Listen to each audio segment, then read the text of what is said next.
played all the sports up through high school.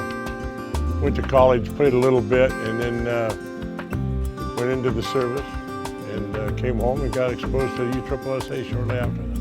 I was running a softball tournament for my business.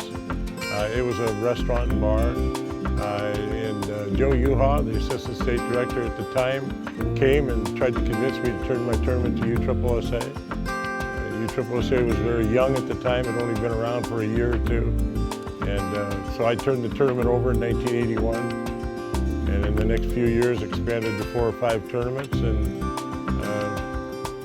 became involved with UTRIP as a men's program director and expanded the tournaments with a partner, Dave Nusser, to 70 to 80 tournaments a year. And from that point on, in 1989, I became assistant state director and became more involved with the association.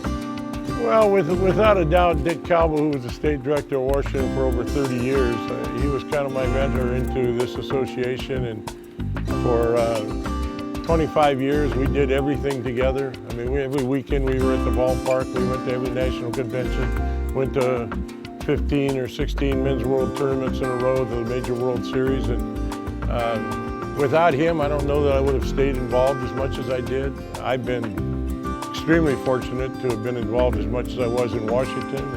In 2002, Danny Brown asked me to become a vice president, which at the time was a tremendous honor.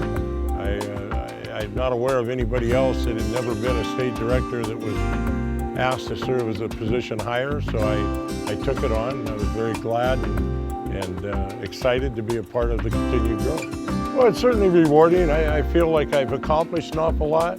It's not like that every player and every coach thinks that I've done that much for them. I mean, there's certainly a lot of people that don't appreciate and don't look at you that way, but it's like being a coach. You just need one of your players to come and say thank you for all you did for the year, and that makes up for the 11 or 12 that think you did it. It just happened without any involvement at all. So yeah, it's really rewarding, and I appreciate any time a coach or a player comes to me and says thanks. Probably the camaraderie with the other directors, and certainly I miss this national convention about as much as anything. I look forward every year to coming here and seeing the people that I've met over the years, but it's certainly at my age, it gives me something to do, and it makes me feel like I'm not going to sit back and become a vegetable. I'm going to miss that. I'll replace it with something. My local golf club is probably going to hate me, but I'll organize something out there.